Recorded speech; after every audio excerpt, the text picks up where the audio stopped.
autogynephilia and how many of the M to Fs suffer from autogynephilia. Yeah. It is definitely a fetish. And there's a really big issue when you look at F to Ms as far as like comorbidities of like kind of canary disorders that we would call in the early adolescence, right? So when you list criticisms, I'm not so partisan that I wouldn't just grant you all those criticisms.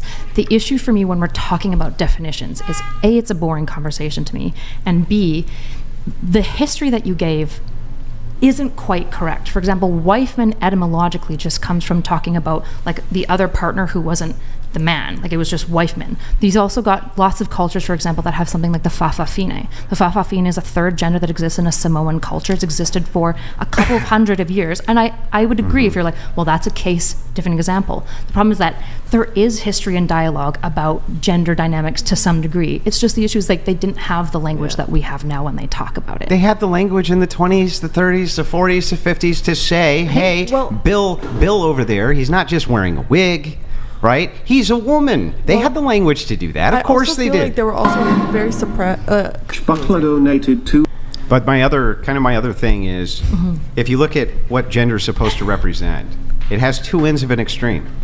So the two ends of the extreme have to be male and female, or gender can't actually mean anything. It can't, because a word has to refer to something outside of the word itself. It has to refer to something outside of the word itself, or it's regressive. It's a regressive definition. So if you have male on this side and female on this side, the gender is referring to the biology. It actually has to be referring to the biology. I've already granted you that gender is downstream in biology, but just because two synonyms overlap, it doesn't make them the same word. This is why the one person that messaged him was like, joy, good, blah, are all the same word. I'm just like, holy shit, I'm really worried about your vocab score.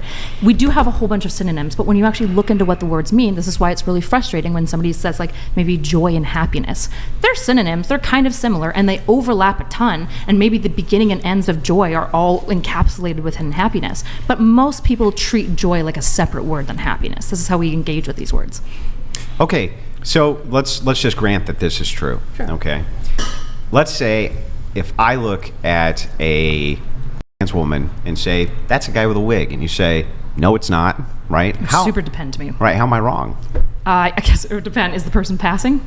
Let's just say that they are, but I know. Like it's Megan Fox? Yeah, let's just say that I know. Why am I still wrong, though, to say that? Why would that be wrong? I would say you're being insensitive. Yeah, right, but it's not wrong. I would disagree with you. I'd say that she's a woman, but at the end of the day, I recognize that you probably won't be defining women the way that I am. Right. So which is why this conversation is so when we're talking about definitions here, right, then definitionally, if I say that, I'm not wrong.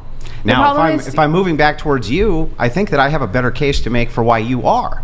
Because I think that when we're talking about biology, right, of male and female, that what I'm saying is far more accurate than what you're saying. I would actually say the opposite. I would say something like sex is going to be deeply less functional and less accurate because there's, as you probably know, all of those extreme outliers that don't fall well into the sex categories. This is why sex is a bimodal function. Gender, I think, actually works really well because it explains the function and how we interact with each other. If I see somebody walk around with hairy legs, clearly a dick under the dress, and like a beard growing, I'm going to agree with you being like, I probably would respect and be like, I understand what they're trying to perform towards, but I would agree with you that you might label them a man. I don't understand the sex is a bimodal function. How that, even if that's true, how would that even play in here? The reason why it would play in is because you're saying sex is a more accurate word. And I'm saying the problem with all of these words is that none of them are hyper accurate. When you talk about a hermaphrodite or people that are born with the XY chromosomes but their testes don't drop, they're born with vaginas, they look like women in every single way, but they're functionally men because we don't interact with each other. They're pretty accurate. That's they're the thing. pretty accurate. Like, for instance, it's so accurate, in fact, that any farm animal that's born, you can essentially just take one peek and you know. Same thing with human children. Actually, not true of cats. But Same thing with human children. After Andrew, go ahead, Pixie, and then if you want to the problem respond. is that your definition is not actually reflecting how you're using it in reality. You didn't check anybody's genitals in here. You didn't check their chromosomes. You're making assumptions on their appearance. Because we have to make assumptions in order to use words. Exactly. What does that have to do with anything? Exactly. Just 1 sec, and then we'll come back in. The That's real not a question reflection. Pixie, go ahead. So the point is, our words have to reflect how we actually use them in reality. Otherwise, they're meaningless. Otherwise, I can call, you a chair or something like that, right? They have to have some reflection on our day-to-day usage. So you can say like, oh no, like technically, the appearance, it doesn't really matter, but it does matter because that is how we use the word. Functional definitions is what matters, a function of how we So use let's the word. assume that we grant this for a second. Let me ask you a question. Is a male who identifies himself as a woman who doesn't meet any of the criteria for what you would consider presentation, even though they're trying really hard, is that still a woman? I would say societally they fail to present as Okay, women. but would you still call them one? Personally, I would be respectful towards them, but I would say you're not presenting But properly wait, why as would you a do woman. that? It doesn't match up with the reality. What? Because you can be respectful towards someone, right? But still be like, hey, just telling you there is a non-consensual or not. You're not meeting the basis for a reality requirement. So what you're showing me here, essentially, is that you will use the word that doesn't meet up with the expectation of reality in order to We do this not all the be time. in order to not be a little bit overtly sensitive towards that person. However, if I'm using the word which is more descriptive towards that reality, what am I doing wrong? I have a question. No, answer mine and then ask No, yours. I'm going to answer yours through this, basically. You're going to answer mine by Yes, asking me a absolutely. question. You'll see You're in a going to answer second. my question by asking me a No, question. you'll see. Just be patient. You have called me Pixie, right? But that is not my governmental or my real name, right? That is my streaming name. Yet you still call me by that name, right? So even though that name isn't what is happening in reality, you still refer me to as But such. is pseudonym seems a bit different to me than the conversation The we're issue having. with this is that what we're doing is what often happens. Wait, did you want to answer Andrew's question? Well, yeah, the point that I was trying to get to Okay, at the and then basis we'll of get this you in. is that there are multiple scenarios in day-to-day life where something doesn't line up exactly with how reality is. But because we're social creatures and we understand that there's nuance, not everything is black and white, we give certain leverages or leniences towards it. So it's not super out there to be like, hey, you know what? It's okay to call someone Pixie, even though that's not their governmental legal name. And it's okay to say hey, I'm going to call her Stephanie because she likes that name more, Yeah, until this is applied in reality like you're talking about. So I can call you Pixie, for instance. But if you were to go in and have tests done on you by the government, for instance, can you identify yourself as Pixie? What do you mean?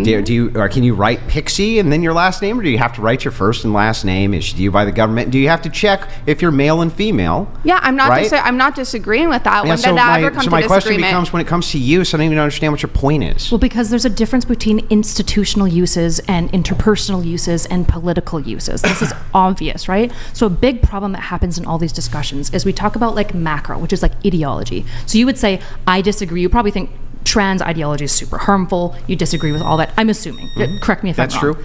This is an ideological perspective. And then you go, well, Kyla, you have this ideological perspective. Interpersonally, though, would you respect somebody who you don't think is passing? It's yeah, of course. Just like when your wife asks, if something makes her look too fat, you're I'm going to be really cautious in the way that I talk about this. Or if your wife asks, do you think I'm still, not your wife specifically, obviously. general. I'm not making a personal attack.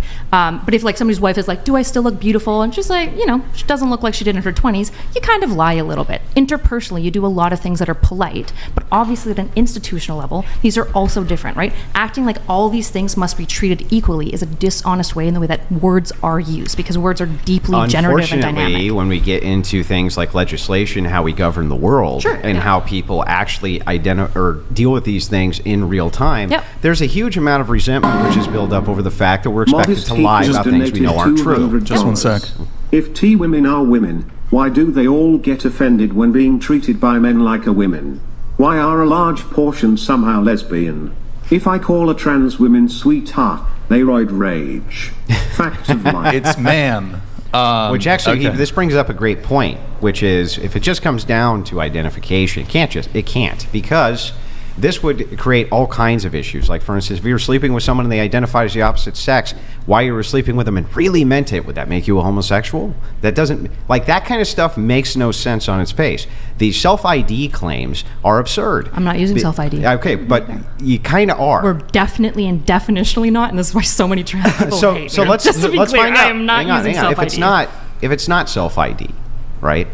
Then how would you know to identify them as that? You're saying in Performance attempts. the cases where you can't tell. You pretty much always can tell unless somebody is like rejecting the binary in and of itself. So a non-binary, for example, I'm gonna get a lot of water. I don't think most non-binary people are trans. I reject that. I don't think they are because I don't think self-D is valid. Most non-binary people, you'll go look at them and you're like, some of them you can tell, and some of them, let's be honest, everyone's had like this super like kind of like bowl lesbian come in with a short haircut, super stout,